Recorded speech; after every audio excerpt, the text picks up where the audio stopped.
Okay, so we're back home from the hospital. Clearly, no labor today. I, again, was having contractions that were coming 40 seconds to a minute apart, and so I decided to go get checked. Turns out I'm still 2 centimeters dilated and 50% face. Baby girl still has Saturday and Sunday to come on her own, but when the OBGYN checked me and said that I was still 2 centimeters, I may or may not have had a breakdown, because I've tried so many things. So I saw this video and it made me so sad, because I know that she wants to go into labor so bad. And as someone who went to the hospital several times because I thought that I was in labor, I can relate to this so much.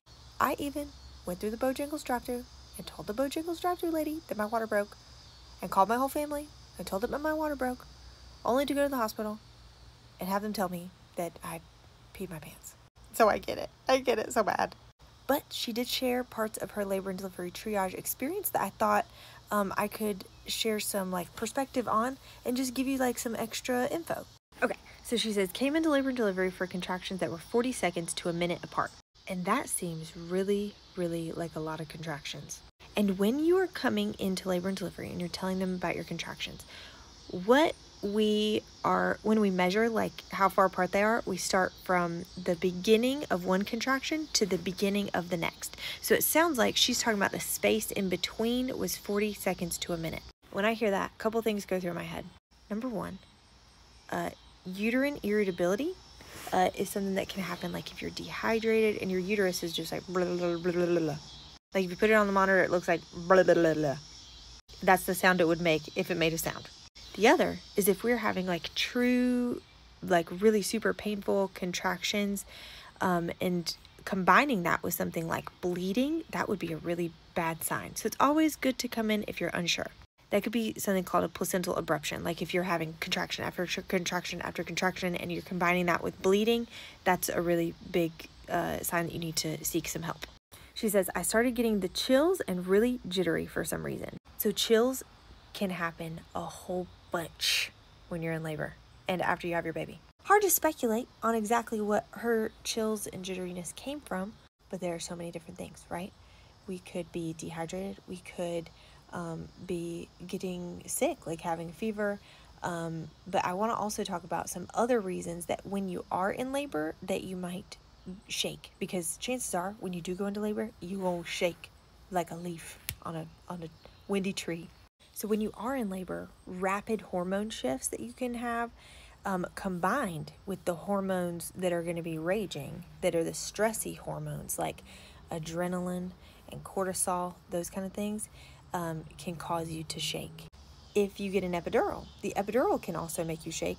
I've been told by an anesthesia provider that one of the thoughts behind it is that your brain is receiving less signals from the lower half of your body.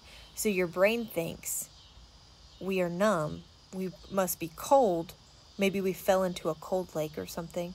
Now we have to shiver and warm up in order to feel that part of our body again. But you know that doesn't do anything, so you just shake for no reason. A trick, if you want to not shake so much, is to, it works about 50% of the time, I would say, is if you stick your tongue out really far like this. It's like a brain hack, because your body doesn't want to bite your tongue off. So that's a trick, okay, if that happens. Now these is what I really want to talk about, okay?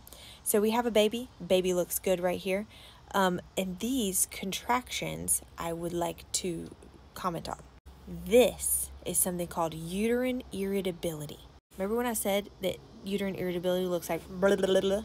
That's what that looks like. So uterine irritability can happen for a lot of different reasons. One of the main reasons could be being dehydrated. So if you come in and you do have some uterine irritability, they may hook you up to an IV, give you some fluid, and that can help that kind of peter out. These can be really uncomfortable, but really frequent tightening of your uterus that doesn't produce any cervical change, which is what she said, that she's still 2 centimeters dilated. And how annoying could that be, you know?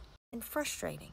The other myth that I want to bust about being on a contraction monitor like this is that these humps do not tell us how strong your contractions are. This thing could go up to the tippity top of the screen and it doesn't mean that it's a strong contraction. Conversely, you could have a contraction that looks like meow and it be a super strong contraction. All that this tells us is when your uterus is doing something and how long it lasts. The only way that we can see how strong your contractions are is, number one, to feel with our fingers and assess, look at you and how you're reacting to them and the pain. And then also, if we were to insert an internal monitor, it kind of looks like a straw. It goes up beside your baby, and it's something called an intrauterine pressure catheter, and can tell us with numbers how strong your contractions are. The other thing that can cause uterine irritability is when we try things at home to have us go into labor, because nothing is going to send us into labor until our body is actually ready, but the things we may try at home may cause some uterine irritability. So trying like the midwives brews and the teas and the castor oil. Don't do that, okay? Do not do castor oil. But trying those home remedies to try to go into labor can cause some of that. And bless this poor girl's heart. She said in the beginning that she has been trying everything. So that could be another reason that this happened. One thing I did notice was her blood pressure was a smidge bit elevated. So I saw in the comments that they're going to be watching that. But anyway, I hope that you go into labor so soon.